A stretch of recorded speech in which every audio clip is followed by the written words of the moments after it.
ഇന്ന് തന്നെ ഡൗൺലോഡ് ചെയ്യൂ. കാണൂ നിങ്ങളുടെ ഫേവറേറ്റ് ഷോസ്. അവനെ കൊടുക്കാനുള്ള രേഖ ഉണ്ടാക്കി നീ കയ്യിലും വെച്ചു.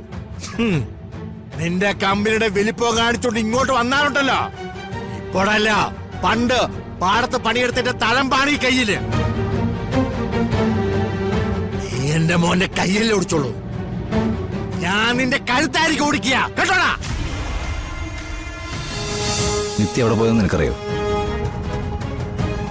தெரியாது சார். എന്തു വാങ്ങാനാ നീ കടയിൽ പോയേ? അത്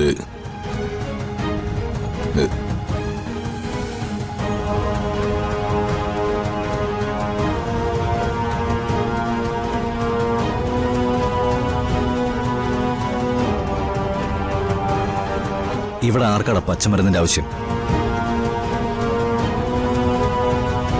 ഇത് നിന്നെ കൊണ്ട് ആരാ വാങ്ങിപ്പിച്ച? നിത്യാമ്മ ചൊല്ലിയാച്ചു സാർ. ഹരിക്കുള്ളതായിരിക്കും അല്ലേ? എന്നിട്ട് നിത്യ എവിടെ പോയതാണെന്ന് നിനക്കറിയില്ല. മര്യാദയ്ക്ക് സത്യം പറഞ്ഞില്ലെങ്കിലുണ്ടല്ലോ. മോനെ ജീവ, അച്ഛാ, എന്നെ ധിക്കരിക്കാനാണ് ഇവിടെ ഉള്ളവരുടെ ഉദ്ദേശമെങ്കിൽ ജീവൻ ആരാണെന്ന് ഞാൻ സകലരെയും ബോധ്യപ്പെടുത്തും. നിത്യ പോയിരിക്കുന്നത് അവന്റെ അടുത്തേക്കാ. എന്നെ അവൾ നിഷേധിച്ചിട്ടുണ്ടെങ്കിലുണ്ടല്ലോ, അവളുടെ മുന്നിലിട്ട് അവന്റെ ജീവൻ എടുത്തിട്ടായിരിക്കും ഞാനതിന് പകരം ചോദിക്കാം. കേട്ടോ ജീവൻ, ഇട നിത്യ അവിടെ ഉണ്ടെങ്കിൽ ഞാൻ വിളിച്ചോണ്ട് വരാം. നീ സമാധാനായിട്ടിരിക്കേ.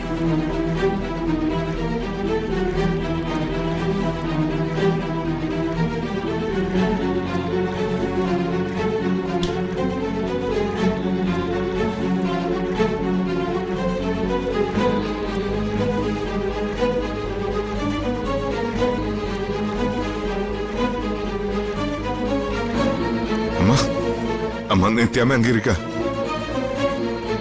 ചെന്ന് ചോദിക്കട്ടെ. മോന് വേണ്ടിയാവുമ്പോ എത്ര നാണം കെട്ട ജോലിയായാലും അച്ഛനത് ചെയ്യും. അതാണല്ലോ ഇപ്പൊ അച്ഛന്റെ അവസ്ഥ.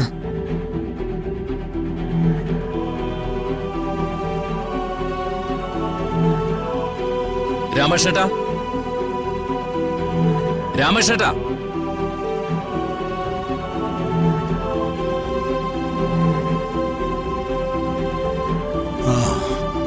എന്താ രഘു? നിത്യ ഇങ്ങോട്ട് വന്നോ? ഇല്ല. അല്ല, ഹരി എവിടെ? അവൻ പുറത്തോട്ടെവിടെ പോയിരിക്കുക. പുറത്തു പോകുമ്പോ അവന്റെ കൂടെ നിത്യ ഉണ്ടായിരുന്നു? ഞാനത് നോക്കിയില്ല. രാമേഷേട്ടാ, നിങ്ങൾ കാര്യം അറിയാതെ സംസാരിക്കരുത്. അവർ പരസ്പരം കാണാനോ സംസാരിക്കാനോ പാടില്ല. നിങ്ങൾക്ക് അറിഞ്ഞൂടെ അത്? എനിക്കറിയില്ല. അല്ല രഘു, അതെ, അവര് തമ്മി പരസ്പരം കണ്ട് സംസാരിച്ചാലേ എന്തോ കുഴപ്പം. എന്റെ മോൻ ജീവൻ അത് ഇഷ്ടമല്ല. പിന്നെ നിയമം അത് അനുശാസിക്കുന്നുമില്ല. കുറച്ചു കാലം ഞാൻ കുറച്ചു കാലം ബഹുഭാരത്തോടെ കണ്ടിട്ടുള്ളതുകൊണ്ട് ചോദിക്കാൻ ഒരു ബുദ്ധിമുട്ട്. എന്നാലും രഘു, താൻ ഈ കുടുംബത്തിലോട്ട് കയറി വന്നിട്ട് ചോദിക്കാതിരിക്കുന്നതും ശരിയല്ല. തനിക്ക് നാണമില്ലേടോ?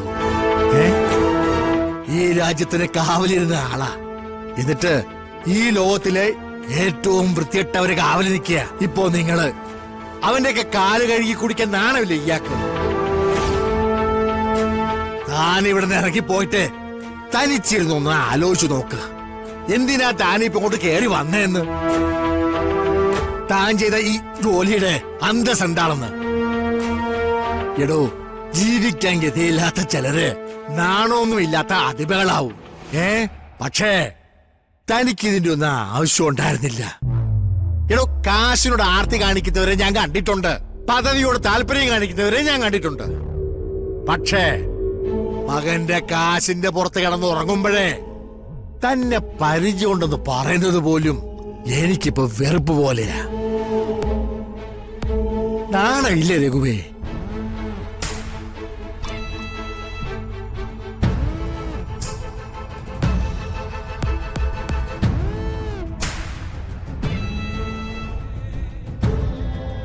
എന്താ അച്ഛ അവരോടില്ലേ?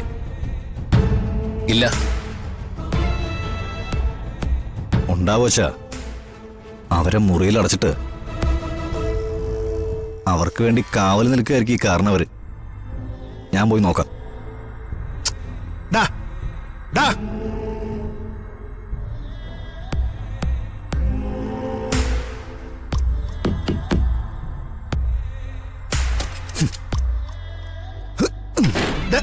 ഡാ, ദേ, രഘുവേ, ദേ, മകനെ പിടിച്ചു നിർത്ത്. വീട്ടിൽ കയറി വന്നിട്ട് പോകൃത്തന്നെ കാണിക്കല്. രഘു, തന്റെ മോനെ വിളിച്ചോണ്ട് പോ. എന്റെ വീട്ടിൽ കയറി വന്നിട്ട് അതിക്രമം കാണിച്ചാലേ ഞാൻ വെറുതെ കൈ കെട്ടി നോക്കി നിൽക്കുകയല്ല. താനെന്നെ എന്ത് ചെയ്യുന്ന പറഞ്ഞേ? കൊലപാതകി എന്ന് വിളിക്കാൻ ആർക്കും ഒരു ബുദ്ധിമുട്ടില്ലല്ലോ. കൊന്നിട്ടുണ്ടെന്ന് എല്ലാവർക്കും അറിയുകയും ചെയ്യാം. പിന്നെ എന്തിനാ കാരണവരെ സ്വന്തം മരണം വിളിച്ചു വരുത്തുന്നത്? പറ, എവിടെ ഒളിപ്പിച്ചു വെച്ചിരിക്കുന്നവരെ? മരണം കൊണ്ടുവരാ നീ ആരടാ? കാലന്റെ അപ്പൂപ്പനാ. എടാ, നിന്നെ കാണുമ്പോ പേടിക്കുന്ന പലരും നീ കണ്ടിട്ടുണ്ടാവും കേട്ടാ. അച്ഛൻ പോലും കിടുങ്ങി വറച്ച് തൊഴു കൈയായിട്ട് നിന്റെ മുന്നിൽ വന്ന് നിൽക്കുന്നുണ്ടാവും. പക്ഷേ എടാ, രാമകൃഷ്ണനെ പേടിപ്പിക്കാനേ നീ വളർന്നിട്ടില്ല കേട്ടോ. എന്റെ മോനെതിരെ നീ കേസെടുപ്പിച്ചു. അവനെ കൊടുക്കാനുള്ള രേഖ ഉണ്ടാക്കി നീ കയ്യിലും വെച്ചു. നിന്റെ കമ്പനിയുടെ വലിപ്പം കാണിച്ചോണ്ട് ഇങ്ങോട്ട് വന്നാലുണ്ടല്ലോ, ഇപ്പോഴല്ല പണ്ട് പാടത്ത് പണിയെടുത്തിട്ട് തഴമ്പാണ് ഈ കയ്യില്. നീ എന്റെ മോന്റെ കയ്യിൽ ഓടിച്ചോളൂ. ഞാൻ നിന്റെ കഴുത്തായിരിക്കും ഓടിക്കുക കേട്ടോടാ. കാരണവരെ, പാടത്തുണ്ടാക്കിയ തഴമ്പൊക്കെ താൻ 8 മടക്കി പോക്കറ്റിൽ വെച്ചാ മതി. ഇങ്ങോട്ട് ഇറക്കണ്ട. അവരെ ഞാൻ കണ്ടുപിടിച്ചോളാം. ഇറങ്ങിപ്പോയ മകനില്ലേ, പൂർണ്ണ രൂപത്തിൽ തിരിച്ചു വരാനായിട്ട് താൻ പ്രാർത്ഥിക്ക്. നീ പോടാ ചെക്ക.